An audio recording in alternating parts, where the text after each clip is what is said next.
বন্ধুরা আজ এবারে দেখাবো যে আমরা কিভাবে ব্লক লিস্ট থেকে ব্লক করার নাম্বার কিভাবে আবার আনলক করতে পারবেন। এই ভিডিওতে আমি সমস্ত ডিটেলস জানিয়ে দেবো। তার জন্য ভিডিও শেষ পর্যন্ত চেষ্টা করবেন।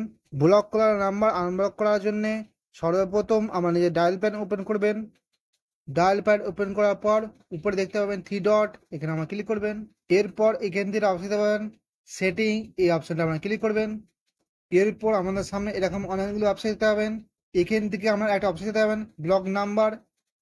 সমস্ত ফোনেতে আলাদা আলাদা ফিচার থাকে, যেমন আমার ফোনেতে এখান থেকে ব্লক নাম্বার দেখতে পাচ্ছেন, অন্য কোনো ফোনেতে এখান থেকে ব্লক লিস্ট অথবা স্প্যাম কল এরকম কিছু দেখতে পাবেন।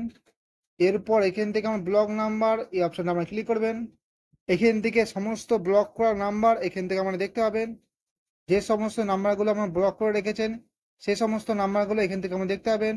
এরপর এখান থেকে ব্লক করা নাম্বার আনব্লক করার জন্যে পাশে প্লাস আছে দেখতে পাচ্ছেন, এখানে আমরা ক্লিক করবেন। ক্লিক করার সঙ্গে সঙ্গেই ব্লক করা নাম্বার আনব্লক হয়ে যাবে। যে সমস্ত নাম্বারগুলো ব্লক করে রেখেছেন এইভাবে আমার প্লাস চিহ্নে ক্লিক করে আনব্লক করে দেবেন। এরপর যে সমস্ত ব্লক করা নাম্বার আনব্লক করেছেন এই সমস্ত নাম্বারগুলো আপনাদের কল করতে পারবে অথবা মেসেজ করতে পারবে। তো বন্ধুরা আমার এইভাবে ব্লক করা নাম্বার আনব্লক করতে পারবেন। আশা করছি আজকে ভিডিও যথেষ্ট আমাদের উপকার আসবে। যদি উপকার এসে থাকে লাইক করবেন, চ্যানেল নতুন তাহলে বেল আইকন দাবিয়ে চ্যানেলটা অবশ্যই সাবস্ক্রাইব করে নেবেন।